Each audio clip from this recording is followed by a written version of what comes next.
Fatalo fatu ila whaafonga Samoa nei fo e so fau malo le soifua. Le tautua fai pea lau Samoa Entertainment TV mai Samoa ai usi mai al whaafonga whaapoponga wana tamua i nei aso. E lei titifu le se fulu wafe tangata whai ngārue ngā Samoa o lo ta ape atu i New Zealand. Au se talia ma Amerika Samoa mo ngārue ngā whaavai taimi. O whaamanianga ile tamau ai ngan amata mai el whai ngā malo al HRPP taluai. Malangolongo ina el whai ngā malo le fas ina ua pale mai peitai. Ua mai tawina ai nei le whaatupula ia o tangata mauma waiso i fua. Ma amata tangia mai ai whaafitau li tele whengai ma Samoa. Ile lumana i pe a whaawa wai pea ia ia inga na sawai. Masau no ai le whengal min stau whaatu angam whai ngā whaiwal au le mali toa. Polata i wau Forsi Schmidt. Isef soani mai le min stau tupe o ngā wham tangata whai ngā ruenga whaavai taimi. Talu o le aisa iwi tuenga lue ina whaatu anga i Samoa ina ololofi ana whanau i le tele o le tupe maua i whafo. Malamati ai le lumana i o le tātu tunu i le anga i luma. Ia, sa o tā pāri sui Isef soani. Ono le tūlanga, o lea tau whai nei le whaafitau di tele leo wha malu mai. O lea in tātou tangata whai ngā venga. Se folo, se folo rua afe, le tātou manpower. That is the power of the village. La wai whafo. A vai le leila tangata ia wai whafo. I le lima su tasi tu malo, e lua se lau tamaiti o le tu malo e tasi. La wai whafo uma. Tangata la ia o te talitonu, o le au manga lea. Sa tua iai le mea lea sa ungo tonua iai le ionga alo au. O le au mainga, o le tātou manpower back. O le tātou me lawa. O le tangata. Aisea, o le se hope. O almanati o le tawititi, ma le ainga ma le nuu tātou o si tātou sa ili. Mai fafo. Let's take this opportunity of RSE. So soni mai ainga. But for the long run, talo fai. O tātou le invest. Mo le mea mamao le tau te tilo e lesi se fulu, se lau tau sanga le lumanai. E nofo ale tangata i nei, ma whaila nāti nae, mo lona ai. Le ua matana whata amiri le saiko, o la le saiko, whaile tiutia le malo. Whaile tiutia le tu malo. Whaile tiutia le ainga, whaile tiutia le tangata tai tōtasi. O lea ti nae al tangata i moi.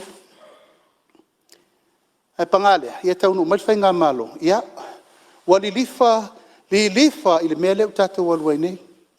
E le tau whaatau vaina le sao. Tātou ngā luenga whaavai teimi. Teimi nei lau whionga minister tupe. But we are speeding with the death of our people. We are speeding with the loss of our people. I le maliu le ala. Ma le whano whanau a Samoa. Leo I whafo. Vea nei fo ia wano tā ua e wha maisi atuai. Ia inga umalava na fia I meni tau whawalawe tau tā vale. Talo wale lalo I fo luas fulu. Tino ma liu fo I mai le tunu. Ono lea, no option, no hope. Just get on the plane, go. Whatever he gets. Take or leave it. E lai, tau mwhainil tato ma lo le fionga min statu. E tau whaini ai a inga le lei. Halu ma le mautinoa. E sau ma le mea le lei. This is all peanuts. E tato te mau al teimin nei. But for the long run, lea vatua whainga whaavaya. Nei patanga luenga. E lea fia whainga whaavaya le min statu pelanga. Nana le mta whaioi or suenga opportunities mo ngā luenga. Just for now. Al whaatatianga o le long-term plan. Tauan tātou mawhau le iai. O le tua lalo na wha maise ai fo I ai tamaitia peto lua e peto tolu manisi o lo manu al temini. It's out of control. O tu sawa leo langa. O avel ta vale se lau lua sfuru se lau lima sfuru maila le tu la. Different situation. Nān me leo tātou whengai. Tātou wheloi. Pusa maliu. Ala lea. An tata longo pe ma se fau a o isi na fa fitau ai se awa pa uai tu lango me ia tau fa tumu nei o tato loa vi fafo a tato me tau mafa ua le ai se men power. O le fionga palemia, fia me na o mi mata afalen sa noa alo ia fa apitoa e fa aftaia malo Australia ina ua ia toi fisoso ani mai fo ili fausia lea o le maota o le fono faitu la fono a Samoa. O le luafes fulua le fa malo fa mai ai fo il malo Australia le maota fono ua mai ai nei talu mai le luafes fuluiva. Ile atoanga o le limas fultausanga o le tuto tasi o lo tatu atunu. E o simel whaafunga sa vaingol saunanga le fiungol palmia. O tau mwhainga whaawau i lalo nei sotanga. E whaamautino ai le whaanga solonga le lei, ma le si itia pea o awanua e maua e tangata Samoa. Mo tau alumanga whaapale mene. E lango ina ai fuafuanga whaatakstia o pulenga o whainga malo le lei a Samoa ma Australia. O le sitia o pulenga o whainga malo le lei, o se mta upo o lo whaamamafa, i le whainga paanga o atina e a Samoa ma Australia. Ma o se tasi o sinia Australia i lalo ana fuafuanga fisosoani e whaapea. O le fuafuanga le lei tau fisosoani.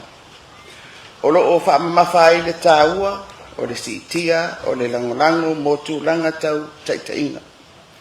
So saiete o tangata lautele, mawhainga malo wha te makarasi, i tau mawhainga uma, mōre si itia, o pūlenga o whainga malo le lei. I le tausanga e luafis furuiva, ina ua mai ale tatala ina aloa ia, o le mautafono o le palemeni. Na whaailoa ai e le malo Australia, o le a o lato whaatupeina, le poloketi mo le toe fausia ina o le ofisa o le fono au faitula fono i mulinu nei.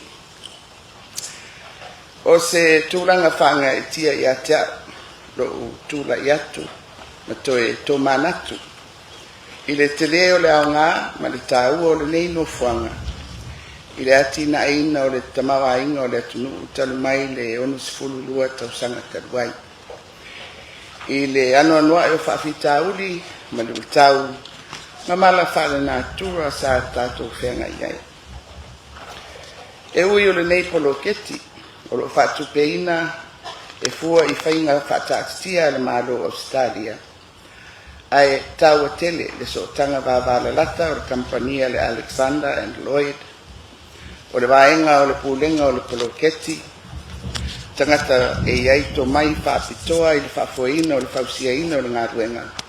Ia man tātou o fisa o le whailautusi o le fono a ofa i tūla fono. I le whaatinonga o whaatalanoanga o le ata atoa. Whaatasi ai malone whaatinonga. O le ata whaiu na taunu i ai whiautanga inga. O lona fua whaatatau, o lona fōlinga wa aia, malona tūranga. O loo amana i ai le tāua tele o se whainga whaleanga nuu. Ma nga i le whaafisa o ta inga o le tūranga o le ofisa, ma le tautua ina o le mautafono. O iei le fuafuanga i te tau ana whaamae ane nei ngā ruenga, ia a perila o te tausanga ruafe guas fuluonu, ai le i aulia, le isi whainga pālota au au.